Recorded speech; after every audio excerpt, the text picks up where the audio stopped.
The afternoon started like any other quiet weekday in the neighborhood, warm but not too hot, with the kind of calm that makes people feel safe and settled. The homeowner had just returned from running a few simple errands, groceries in the back seat. Music still playing softly as he pulled into his driveway. Nothing about the moment felt unusual or tense. It was the kind of routine day that blends into hundreds of others, the kind people barely remember later. He parked the car, stepped out, and stretched for a second, enjoying the silence. The street was lined with similar houses, trimmed lawns, and neatly parked vehicles. A few neighbors were inside. A few others were out walking dogs or watering plants. Everyone seemed wrapped up in their own small worlds. He walked to the garage door, pressed the button, and waited as it slowly lifted, revealing the inside of the garage and the car parked within. This was a normal habit for him. He always parked inside, partly for safety and partly because the Homeowners Association had strict rules about street parking. Over time, those rules had grown more detailed and more aggressively enforced. But on this day, he wasn't thinking about the HOA at all. He was thinking about unloading groceries and maybe grabbing a cold drink once he got inside. As the garage door opened fully, he noticed movement from across the street. A woman had stopped walking and was staring in his direction. At first, he didn't think much of it. Neighbors notice each other all the time, especially in a community where everyone feels entitled to everyone else's business. He gave a polite nod without much thought and turned back toward his car. What he didn't realize was that this brief moment had already sparked something in her mind. She stared longer, her expression changing from curiosity to suspicion. She took a few steps closer, clearly trying to get a better look at the car inside the garage, from her point of view. The vehicle looked very similar to one she had recently bought, same color, similar shape, even a matching style. In her mind, that similarity became certainty. The homeowner remained unaware, opening the trunk and lifting out grocery bags. The air was still calm, birds chirping somewhere nearby. A lawn mower hummed faintly in the distance. Nothing about the environment suggested conflict, yet just a few feet away, the mood was shifting fast. She crossed the street with quick steps, her posture stiff and confrontational. By the time he noticed her approaching, her face was already tight with anger. He assumed she might be another neighbor wanting to complain about trash cans or parking, something he had grown used to over the years. He straightened up and prepared for a short, uncomfortable conversation. Before he could say a word, she raised her voice, demanding to know where he got the car. The question caught him off guard. He laughed lightly at first, thinking she must be joking or mistaken. He answered casually, explaining it was his car and that he had owned it for some time. He expected the misunderstanding to end there. Instead, her reaction intensified. She accused him of lying and insisted the car belonged to her. Her voice grew louder, sharp enough to draw attention from nearby houses. He tried to stay calm, repeating that there must be a mistake. That was when she pulled out her phone, her hands shaking slightly as she began tapping the screen. Without warning, she announced she was calling the police, claiming her car had been stolen and that she had just found it in his garage. The words didn't seem real to him at first. It felt surreal, like a scene playing out incorrectly. He stood there, grocery bags at his feet, watching as a normal afternoon turned into something tense and unpredictable. This was no longer just a misunderstanding between neighbors. It was becoming a public accusation, one that would soon involve authorities and change the tone of the entire day. The calm of the neighborhood had cracked, and what followed would leave everyone involved shaken in different ways. The tension rose quickly after the accusation, even though only a few minutes had passed since the garage door opened.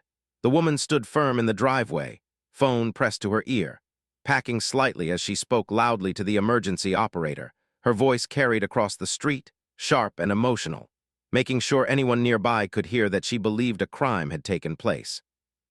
The homeowner felt frozen for a moment, not because he was afraid, but because the situation made no sense. He looked around, half expecting someone to step in and laugh it off as a misunderstanding. Instead, a few neighbors paused what they were doing and watched from a distance. Curious faces appeared behind windows and over fences, drawn by the raised voices and sudden drama. He tried to speak, calmly explaining again that the car was his, pointing out that it had been parked there for a long time. His tone was steady. But she refused to listen. Every time he spoke, she talked over him, repeating that she had just bought a car that looked exactly like that one. In her mind, the similarity was enough to prove guilt. The more she talked, the more confident she became. She described the car to the dispatcher in detail, repeating the color and model, leaving out anything that could suggest there might be more than one like it in the world. Her certainty fed her anger, and her anger fed the volume of her voice. The homeowner took a slow breath and stepped back, deciding it was better not to argue further. He knew from experience that reason rarely works when someone has already decided they are right. Instead, he focused on staying calm and keeping his hands visible, aware that police were now on the way. A couple across the street whispered to each other, clearly unsure of what to think. Another neighbor pulled out a phone, possibly recording. The quiet neighborhood now felt exposed, like a stage where everyone had become an audience without asking to be.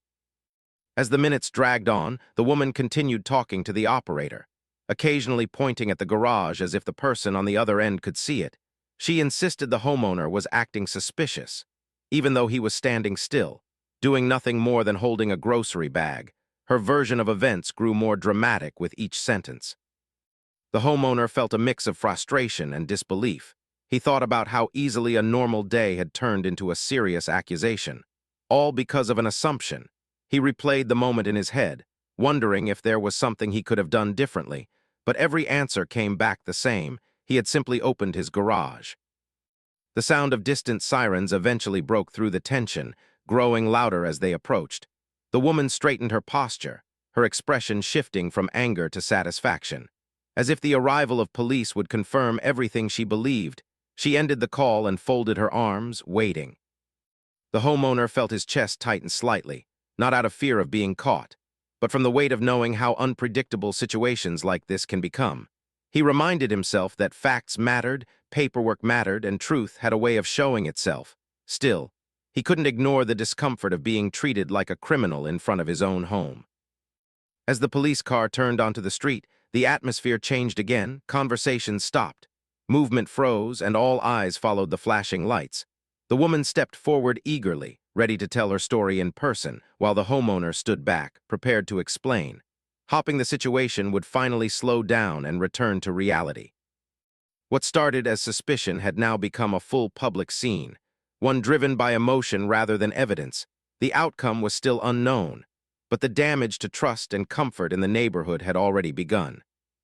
The situation did not calm down after the call was made. Instead, it grew heavier with every passing second. The accusation had already taken shape, and now it was feeding on itself. The woman no longer sounded uncertain. She sounded convinced, and that confidence made the moment far more intense than it needed to be. She paced back and forth near the driveway, occasionally stopping to point at the garage, repeating the same claim in different words. Her voice carried authority, as if saying something loudly enough would turn it into truth. Each sentence came out sharper than the last, filled with urgency and blame. The homeowner stayed where he was, keeping his distance. He understood that arguing now would only make things worse. Still, it was hard not to feel stunned by how quickly the narrative had shifted just minutes earlier. He was unloading groceries. Now he was being treated like someone who had done something wrong.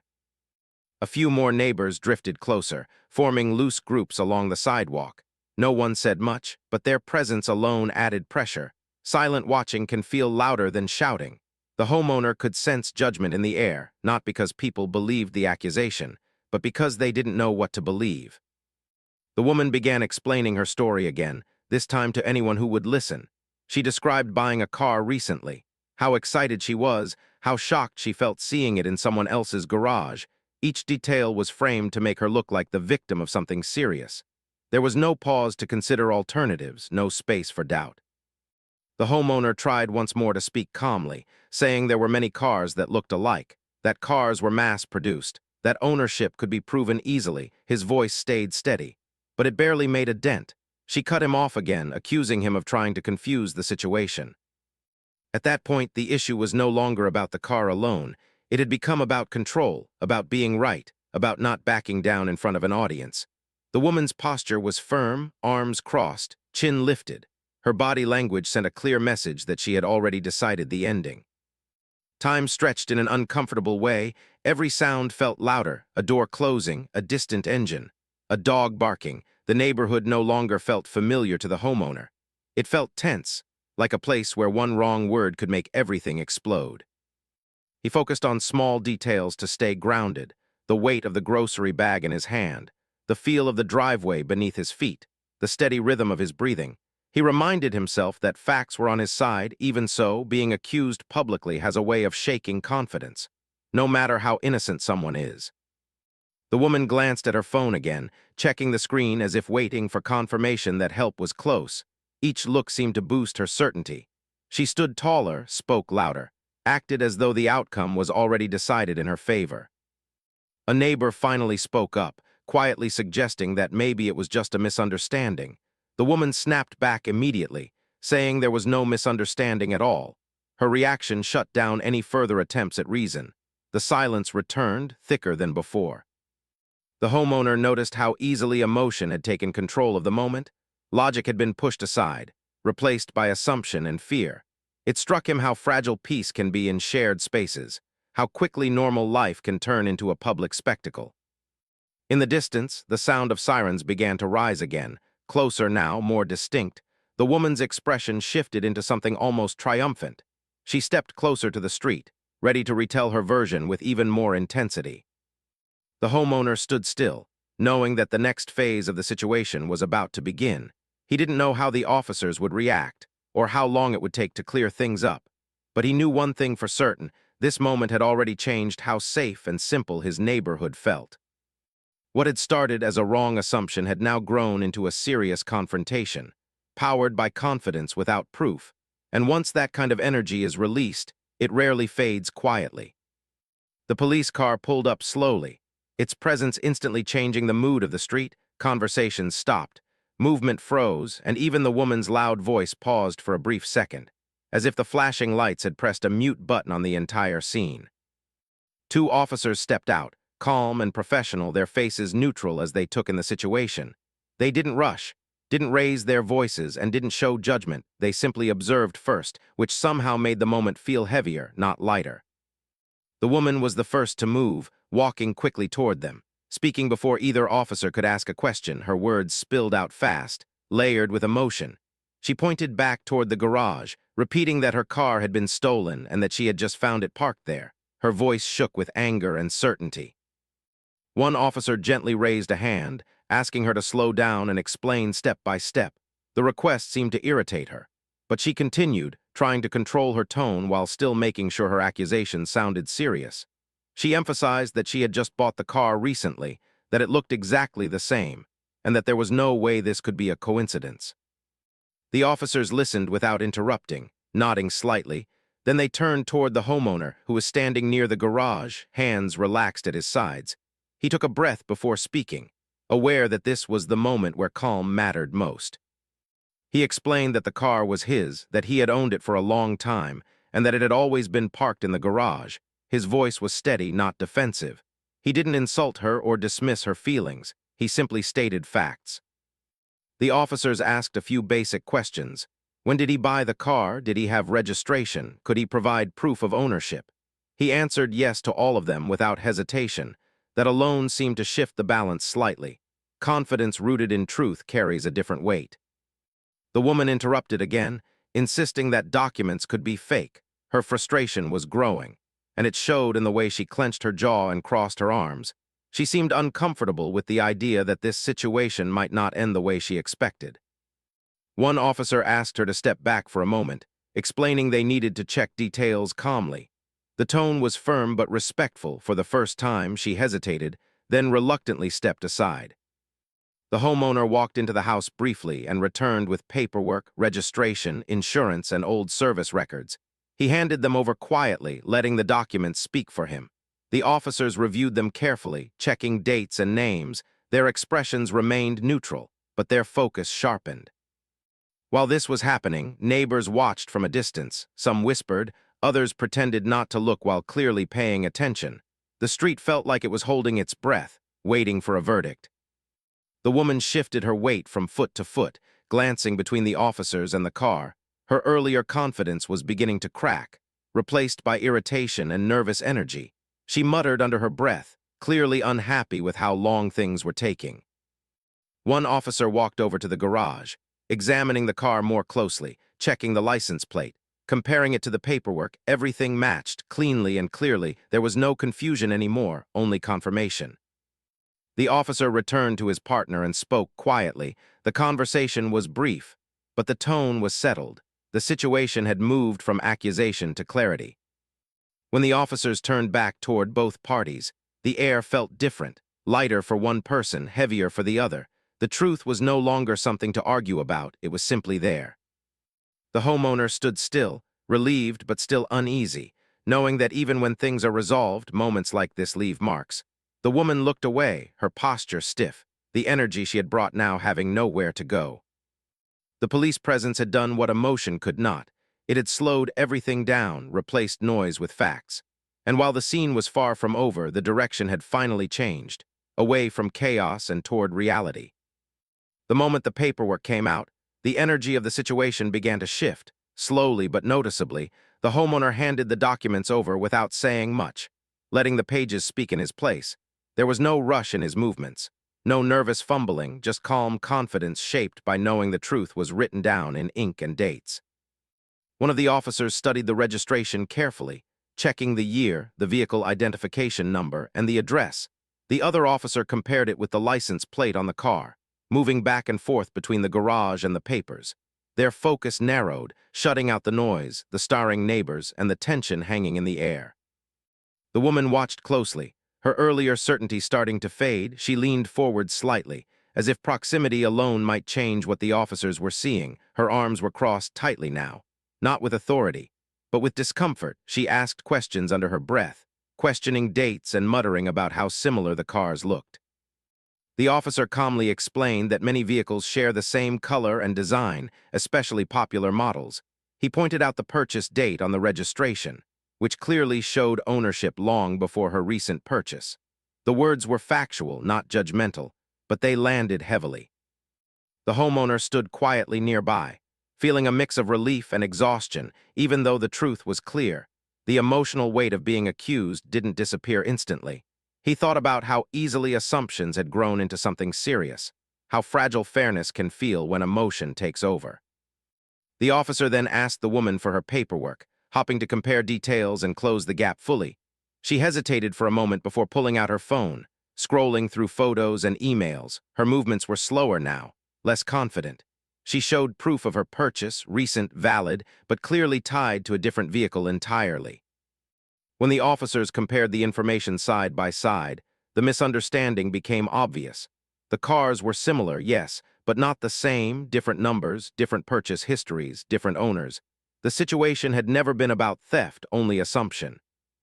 A quiet pause settled over the driveway. No one spoke for a few seconds.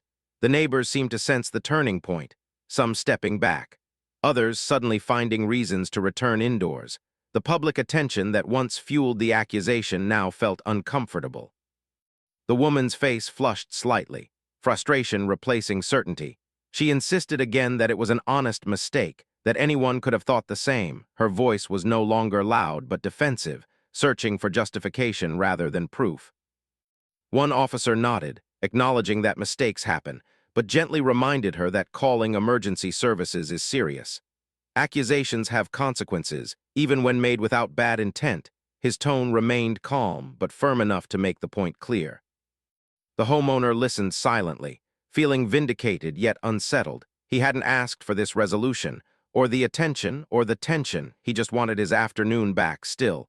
He understood that moments like this don't simply rewind. The officer returned the documents to the homeowner, thanking him for his patience. The gesture felt small but meaningful, a quiet recognition that he had done nothing wrong, that his calm had mattered. The woman stepped back, avoiding eye contact. Her posture sagged slightly, the energy she had brought now draining away. There was no apology, just silence, and sometimes silence says more than words. The officers explained that no further action was needed, that the matter was resolved. Their presence had brought clarity, but not comfort, not fully, that would take time. As the police prepared to leave, the street slowly returned to motion. Doors closed, curtains shifted, engines started. The neighborhood tried to pretend nothing had happened. But for the homeowner, the moment lingered. The paper trail had proven the truth, but it couldn't erase the feeling of being questioned in his own space. of having his ordinary life interrupted by someone else's certainty. He knew he would remember this day, not because of fear, but because of how quickly trust can be tested and how quietly it can change. As the truth settled in, the atmosphere shifted in a way that was hard to describe but easy to feel. The certainty that once filled the driveway began to drain away, leaving behind an awkward quiet that made every movement feel heavier than before. The officers stood calmly, their posture relaxed now that the facts were clear. The situation no longer required urgency, only closure. One of them explained again, in simple terms, that the vehicles were similar but not the same, that the numbers confirmed it, and that there was no sign of any wrongdoing. The woman listened, but her reaction was no longer loud or confident. Her shoulders tightened, and she stared at the ground for a moment. As if hopping the concrete might offer a way out of the embarrassment, the certainty she had carried so proudly earlier was gone, replaced by visible discomfort. She tried to explain herself, saying she had been stressed, that buying the car was a big moment for her, and that seeing a similar one had triggered panic. Her voice was quieter now, lacking the sharp edge it once had. It wasn't an apology, but it wasn't an accusation either. The homeowner watched quietly, feeling a strange mix of relief and emotional fatigue. Being proven right didn't feel as satisfying as he thought it would. The tension had already done its damage, and no amount of confirmation could rewind the stress of being publicly accused. One of the officers reminded everyone that misunderstandings happen, but assumptions can cause real harm when acted on without verification. The words weren't harsh, but they carried weight, the kind that stays with people long after the uniforms are gone. Neighbors who had been watching began to drift away, slowly at first, then more quickly, as if leaving early could erase the fact that they had witnessed the confrontation. Curtains closed, doors shut, and the street tried to return to normal. The woman took a step back from the driveway, creating physical distance where earlier she had stood firm. Her body language spoke clearly. The fight was over, and she no longer knew what to do with the leftover energy. The homeowner felt the space around him open up again. The driveway felt like his own once more. Not a stage, not a courtroom, just concrete and familiar walls. Even so, the comfort didn't fully return. He thought about how fragile peace can be in shared spaces, how easily routine can be interrupted by fear and assumption. One moment you're carrying groceries, the next you're explaining your innocence to strangers. The officers asked if there were any further questions. Both parties shook their heads, though for very different reasons. One had run out of certainty, the other had run out of patience. Before leaving, the officers reminded the woman to confirm information before calling emergency services in the future. The reminder was calm but clear. The message landed, even if it wasn't spoken out loud afterward.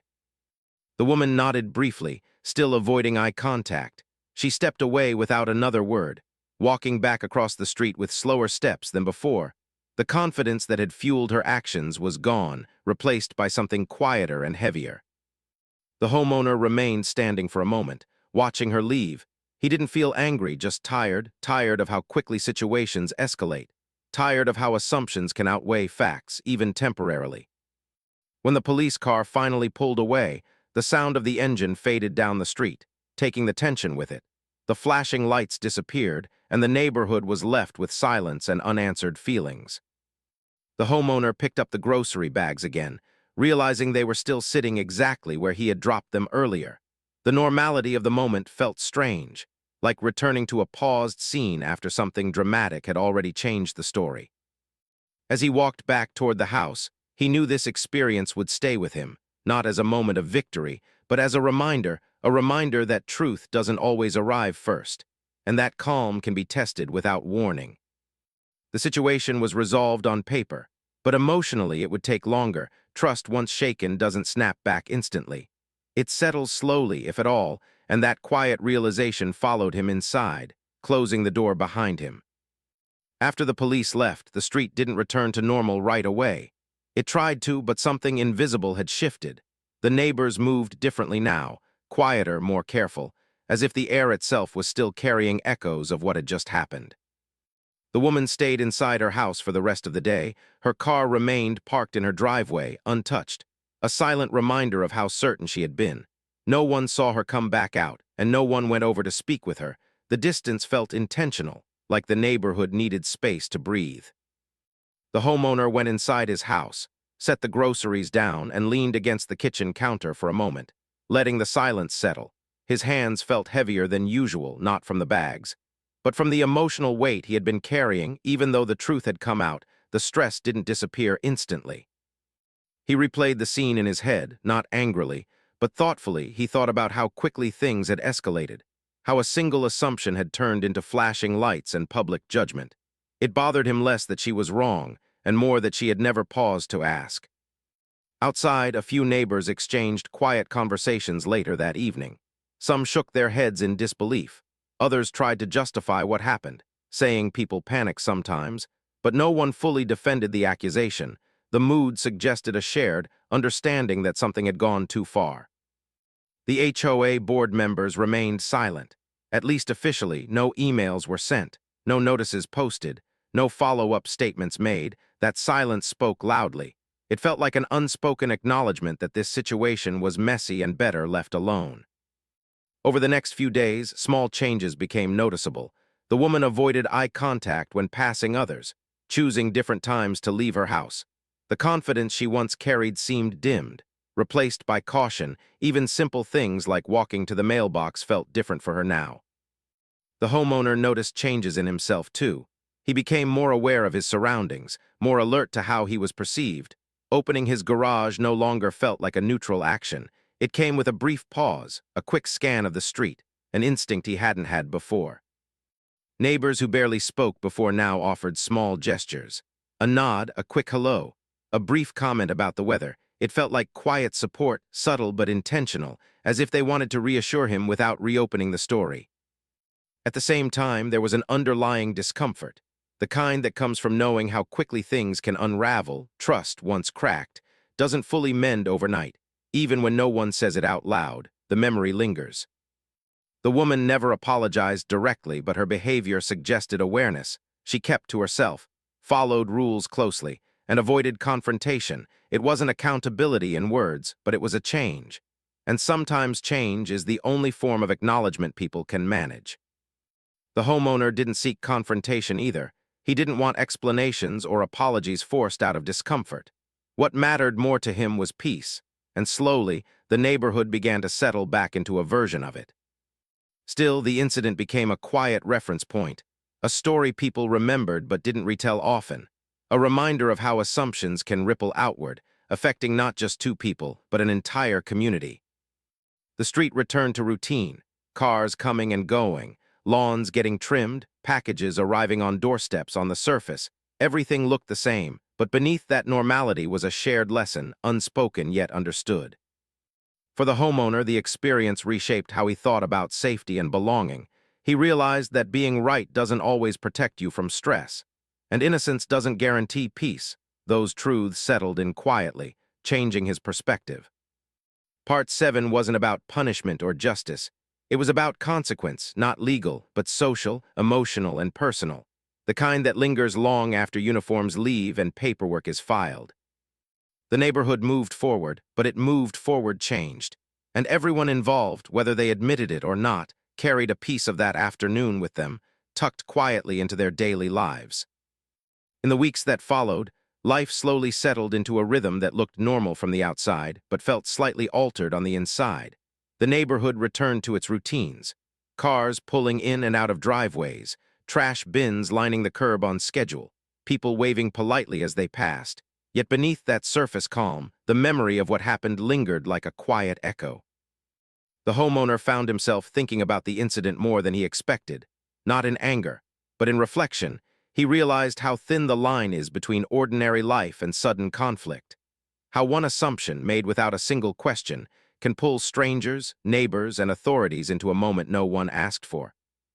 He became more intentional in small ways, double-checking paperwork, keeping records neatly organized, parking carefully, following rules closely, not because he had done anything wrong before, but because the experience taught him how easily perception can overpower truth. Preparation became a form of peace of mind. Over time, the tension with the woman faded into distance rather than resolution. They did not speak, did not confront each other, and did not attempt forced politeness. The absence of interaction became its own quiet agreement.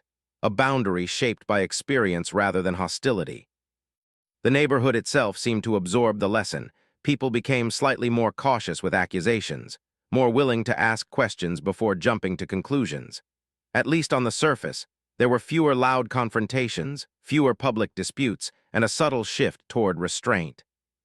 The homeowner noticed that others treated him with a bit more respect, not admiration, but recognition, a sense that he had handled something difficult with calm. That kind of reputation forms quietly, not through praise, but through observation. Still, he knew that moments like this don't fully disappear. They settle into memory, shaping how people react in future situations, influencing decisions in ways no one openly acknowledges. Experience leaves fingerprints even when stories stop being told. For him, the biggest takeaway was understanding how power can feel different depending on perspective. Authority doesn't always come from facts first.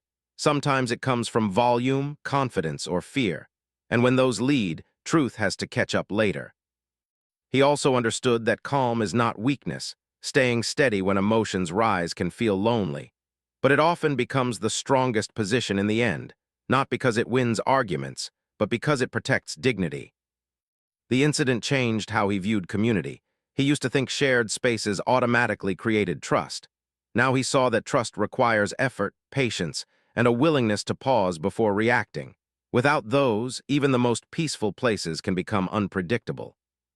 Months passed, seasons changed, and the memory softened around the edges. The story became less about the accusation and more about the lesson. Less about conflict and more about awareness. That shift mattered. The homeowner didn't carry resentment, but he carried insight.